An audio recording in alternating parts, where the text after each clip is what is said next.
Okay, so we are live with another action figure unboxing, and this is the WWE Superstars Undertaker. Yes, the dead man in all of his first appearance glory. This is what I remember the Undertaker looking like when he first started his career with the WWF.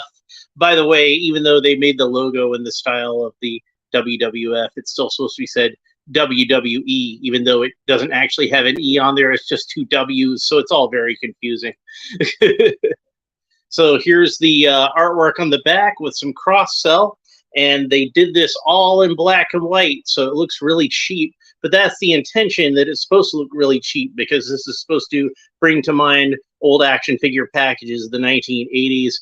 Specifically, I believe it's supposed to be somewhat in the style of the old Remco wrestling action figures, which weren't actually WWE, but that's beside the point. There are some characters that are in common with that line and this line. One is Ric Flair. Ric Flair was in both, and another one was Scott Hall. Scott Hall's first action figure was actually in that first Remco line, but he wasn't. It was in those pre-Razor Ramon days, so most fans probably wouldn't recognize him. But the characters we got on the back here is Mankind, which I've reviewed on this show before. Million Dollar Man Ted DiBiase, Papa Shango, and the Undertaker himself. And it's got some nice clip art on the back with various logos and catchphrases associated with the dead man, including the dead man. So yeah, I've been looking forward to this figure for a while. Longtime viewers of the channel will recall that I was never able to get the Masters of the WWE Universe, the glow-in-the-dark version of Undertaker that came out in that line. So I'm glad to at least have the character represented in the Masters of the Universe format, if not actually like a crossover with that.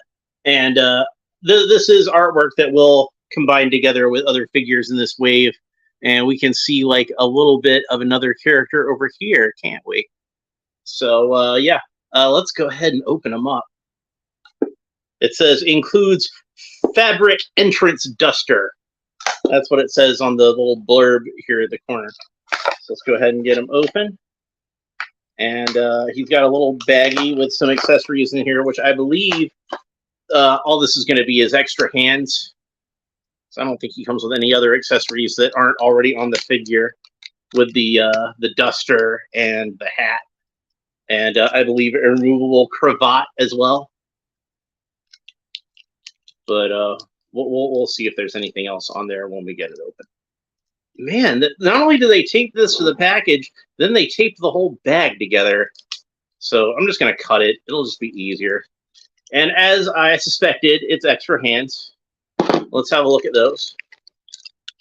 And they didn't bother to sculpt extra glove hands for them. These are just typical He-Man hands, where we have an open right hand, and we have an open left hand, and perfect for choke slamming. And then we have a solid left fist, and we have a gripping right hand with the thumb up, as we're used to seeing with He-Man action figures. All right, so that's all of his accessories. Now let's take a look at the dead man himself. And there are some plastic tabs holding him into the package. So let's go ahead and very carefully cut those. It's kind of a tight fit, so I didn't actually even have to cut it. When I pulled it, it came loose. Let's see if maybe the same thing will happen over here. Yeah, there we go. All right, cool. And then I could probably just slide the ones out of his wrist if they're not stuck in there. All right, cool. So there we have the Undertaker out of the package. And I'm surprised that his hat stayed on through all of that. So let's go ahead and take off the hat, though. It's not even on there very tight, so I kind of figure it would have come off. And the hat did get kind of warped in the packaging, but I think I could probably reheat that with a hairdryer or something like that. So let's take off the hat, and we've got like a very nice likeness of the Undertaker, if I can get the camera to focus on it. Very pale skin. Let me turn on the light there. That might help some. Very pale skin, got the red hair like he had in those early days. So, but yeah, it's a good likeness, and he's got like a full head of hair because it's during his younger days. So let's go ahead and take off the duster, and we'll get a closer look at the figure underneath. So he does have the torn sleeves that were part of the Undertaker's costume in those early days, but of course they didn't bother to sculpt them on or do them as a separate piece. It's just kind of painted onto the deltoids. So there we go. And it looks like he's got some brand new lower legs with these spats on there. So that's pretty cool. They didn't have to do that. They probably could have just painted the spats on there, same as they painted the sleeves. But they did go the extra mile on those, so that's pretty cool. And also, they didn't bother to do anything with the wrists to extend the gloves. So he's just pretty much got that gray paint just straight up on the forearm, which is strange to me because I think they have forearms that they could have used. Like, I think Hordak's forearms probably would have worked pretty well. They already have gloves sculpted into them. So I wonder why they didn't do that. So yeah, this cravat is removable, but you got to take his head off first. I mean, I suppose since it's elastic, maybe you could stretch it around his mullet, but I wouldn't take a chance on it. You might stretch it out or break it, and it's just easier just to pop his head off. And they just painted on the shirt collar and the buttons on the shirt. Spared no expense there, did they? So, like, all these accessories are good, and he looks good when he has all the accessories on, because they hide the fact that a lot of this detail is just painted straight onto the figure. And honestly, I think I probably would have rather they just not did that. If they were going to not, go the full extra mile and give him like some kind of sculpted torn sleeve and actually sculpted the shirt and collar and buttons and everything on there. Oops. Sorry, I kicked the table. And I knocked over all these Defenders of the Earth figures that are still standing here.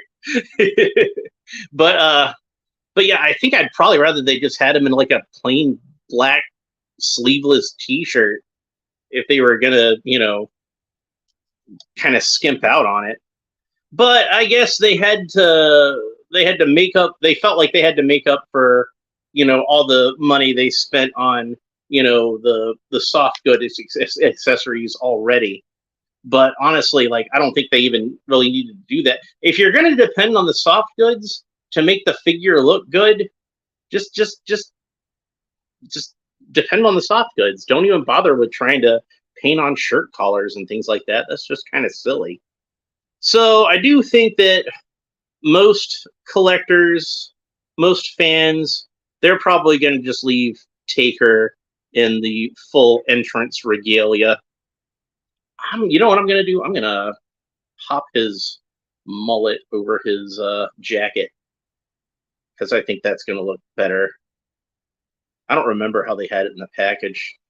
You can rewind it and check how they had it in the package. I don't remember if it went over his jacket or not, but for mine, it's going over his jacket. And then his hat did pop off when I was doing all that, so you can put the hat back on him.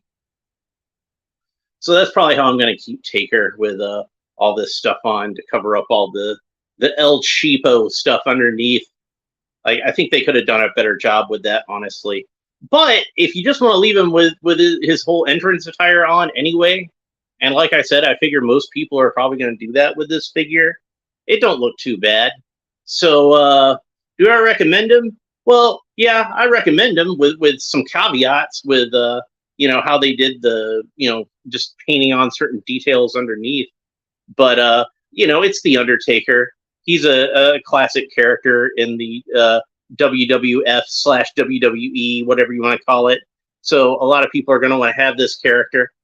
So, and if you're like me and you missed out on that Masters of the WWE Universe version, well, here's another chance to add the Undertaker to your collection. I bought Kane mainly with the hopes that, well, I would probably get Undertaker eventually, but I never actually saw the figure in the store. But since I'm able to get this one, at least I have somebody for Kane to fight. So that's cool.